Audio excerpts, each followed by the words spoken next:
जय मल्हार। मी धनगर समाज युवा मल्हार सेना मराठवाडा अध्यक्ष वैजनाथ पावडे। आज गोरेगाव या ठिकाणी आमच्या सर्व धनगर समाज बांधवांच्या आणि मेंढपाळांच्या माध्यमातून या ठिकाणी एक छोट्याखानी बैठक घेण्यात आलेली आहे आणि या बैठकीमध्ये आम्ही असा एक निर्णय केला की 12 ऑगस्ट रोजी रविभाऊ तुपकर शेतकऱ्यांचे नेते आहेत, खंबीर एक नेतृत्व आहे आणि शेतकरी संघटनेच्या माध्यमातून 12 तारखेला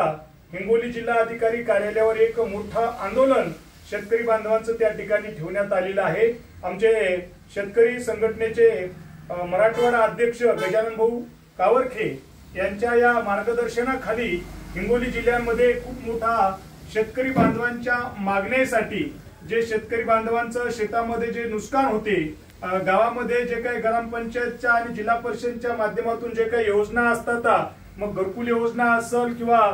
तुमच्या शेतातल्या गाय गोठ्याची योजना असेल, विहिरीची असेल, पांधन रस्त्याची असेल व वन्यप्राण्यांची, जे वन्यप्राणी आमच्या शेतकरी बांधवांना खूप मोठा त्रास देतात आणि ते त्रास आमचा या शेतकरी बांधवांचा कुठेतरी थांबला पाहिजे। त्यानंतर या राज्य शासनाने आणि केंद्र सरकारने शेतकरी बांधवांना एक आदेश दिला होता की आमची सत्ता आल्याच्या नंतर आम्ही सर्व शेतकरी बांधवांना चांगल्या पद्धतीने मदत करू आणि सरसकट त्यांची कर्जमाफी करू, पण आजपर्यंत कुठल्याही पद्धतीने शेतकरी बांधवांची कर्जमाफी सुद्धा झालेली नाही। आणि दुसरा मुद्दा आमच्या मेंढपाळ बांधवांचा सुद्धा आहे की मेंढपाळ बांधव जून, जुलै, ऑगस्ट, सप्टेंबर मध्ये पाऊस पडल्याच्या नंतर ज्या ज्या ठिकाणी शासकीय मालमत्ता असेल त्या ठिकाणी चांगल्या पद्धतीने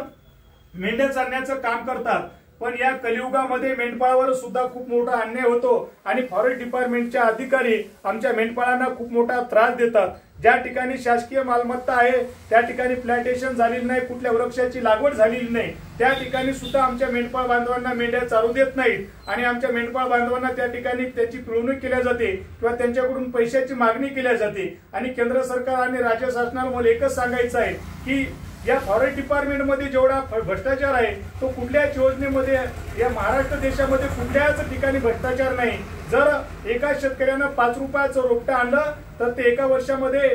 2 फूट 3 फूट करतो, 5 वर्षामध्ये त्याची 10 फूट उंची होते आणि फॉरेस्ट डिपार्टमेंटचे अधिकारी कोट्यावधी रुपये त्याचा निधी उचलतात। एका वृक्षाचं रोपट्याचं बिल त्याचं 5000 निघते, खड्डा खतायचं वेगळं, प्लॅटेशनला बघायला जायचं वेगळं, त्याची इंजिनियरचं वेगळं, म्हणजे त्याला वाल कुंपण लावण्याचं बिल वेगळं, असं एका रोपट्याचं बिल त्याचं 5000 होते आणि 2 वर्षामध्ये ते वृक्ष सुद्धा, झाड सुद्धा नुसतं नाबूद होते। आणि म्हणून केंद्र सरकारला मला एक विनंती करायची आहे आणि या फॉरेस्ट डिपार्टमेंटच्या या भोंगळ कारभारामुळे आमच्या शेतकऱ्यांना खूप मोठा त्रास होतो, कारण ते वन विभाग अधिकारी त्या वन्य प्राण्यांचं सुद्धा संरक्षण करत नाहीत। रानडुकरं असतील, हरणं असतील, रोही असतील, आमच्या शेतकरी बांधवांच्या पिकाचा पूर्ण नासाडी करून टाकतात। आणि म्हणून हेच मुद्दा आमच्या क्रांतिकारी शेतकरी संघटनेनं जो निर्णय घेतला, या निर्णयाला आमचा जाहीर पाठिंबा धनगर समाज युवा मल्हार सेना महाराष्ट्र राज्य आणि महाराष्ट्रातील सर्व मेंढपाळ बांधवांच्या माध्यमातून या संघटनेला आणि उद्याच्या 12 ऑगस्टच्या मोर्चाला आम्ही जाहीर पाठिंबा देतो आणि मोठ्या संख्येनं आमचे मेंढपाळ मेंढ्यांसह हिंगोली जिल्हाधिकारी कार्यालयासमोर उपस्थित राहतील, हेच मी